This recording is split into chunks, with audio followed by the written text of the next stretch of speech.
A noite de inverno em Turim era silenciosa, mas dentro do laboratório, a expectativa zumbia no ar. A doutora Helena Rossi, geneticista, olhava fixamente para o sequenciador genômico, seu reflexo pálido e determinado. Por meses, seu mundo havia se resumido a esta sala climatizada, focada no sudário de Turim. Para alguns, era um artefato medieval, para milhões, uma relíquia sagrada. Para Helena, era um quebra-cabeça de complexidade inimaginável. Sua missão, ouvir as histórias codificadas nos vestígios microscópicos deixados no antigo tecido. A equipe trabalhava em quase silêncio, isolando fibras, procurando DNA. De quem, eles não sabiam. Seria DNA de peregrinos, ou algo original, escondido sob séculos de história?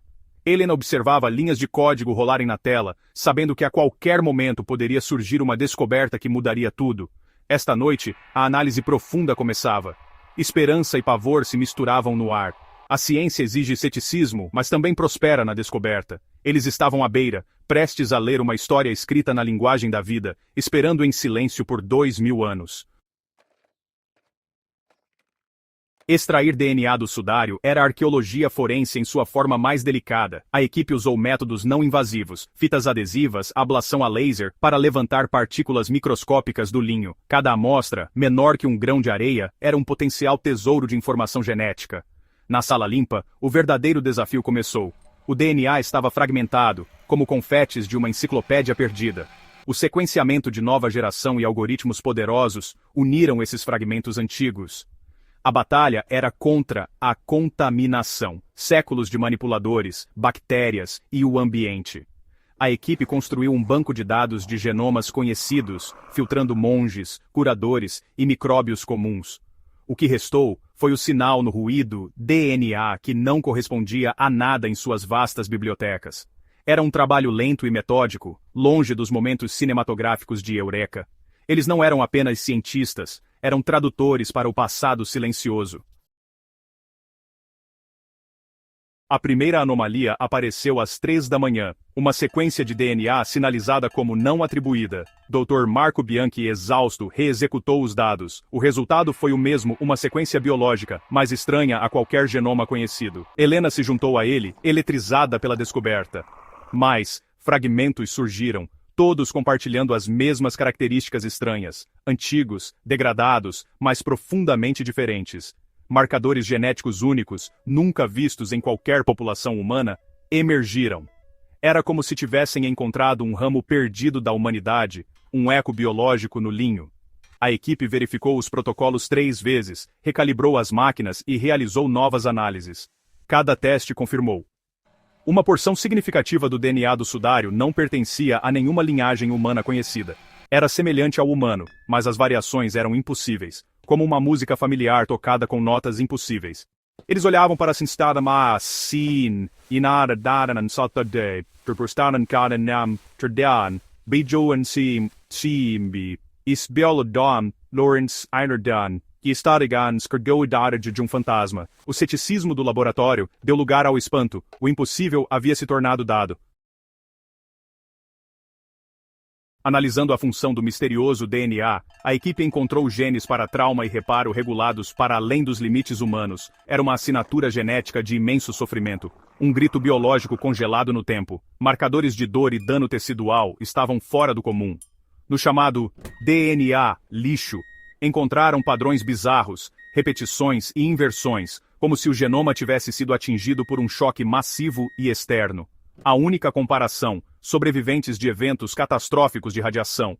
Mas esses padrões eram mais limpos, mais uniformes, como se o genoma tivesse sido banhado em uma única e instantânea explosão de energia desconhecida. Nenhuma explicação natural se encaixava. Simulações descartaram a decadência. A evidência apontava para um único e inexplicável evento.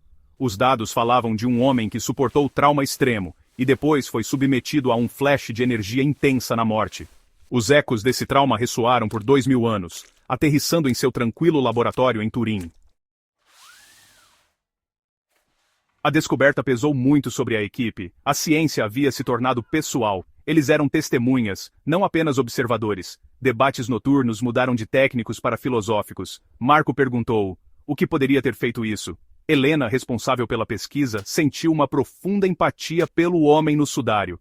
A equipe se dividiu. Alguns argumentavam por explicações convencionais, outros viam ecos de histórias antigas. O laboratório tornou-se um microcosmo do debate global que viria. A pressão aumentou. Eles verificaram seus dados obsessivamente, temendo erros.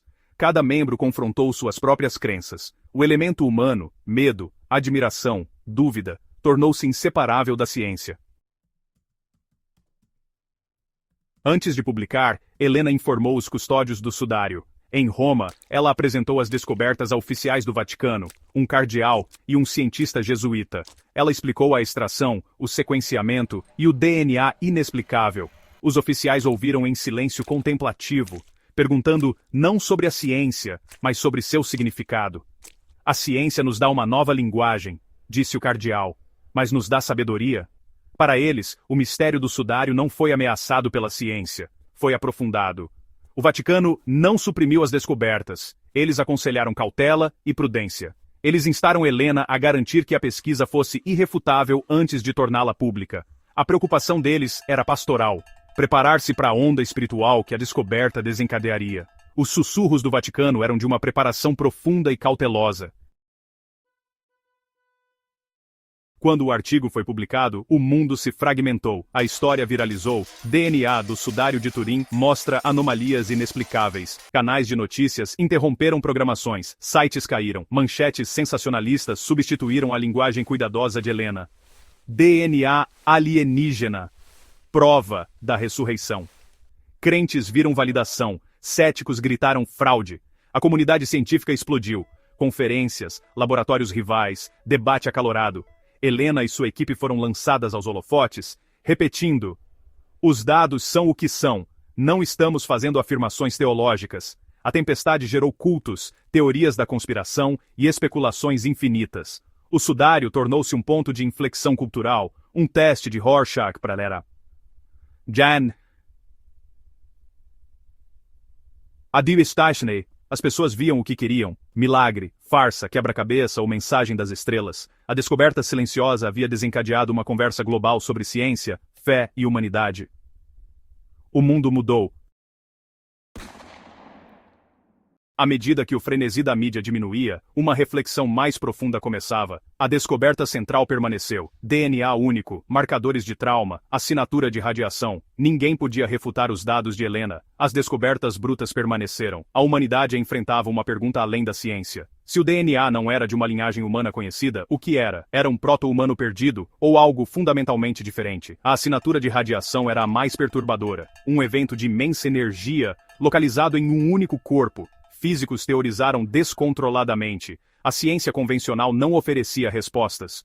O sudário tornou-se um problema para físicos quânticos, não apenas teólogos. A ciência podia medir, mas não explicar o porquê. Helena estava à beira de um mistério, onde apenas dados não eram suficientes.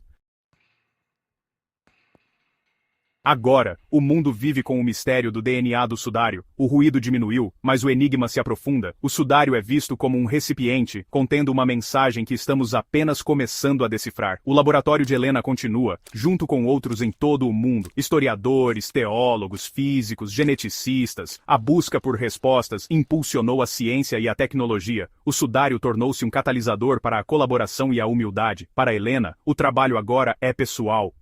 Uma busca por compreensão. Não por fama. Os dados podem ser uma mensagem em uma garrafa, seu final ainda oculto. O sudário permanece um espelho, refletindo nossa fé, ceticismo, medos e esperanças. A ciência não deu uma resposta final. Apenas uma pergunta mais profunda. A história não acabou. Pode ter apenas começado.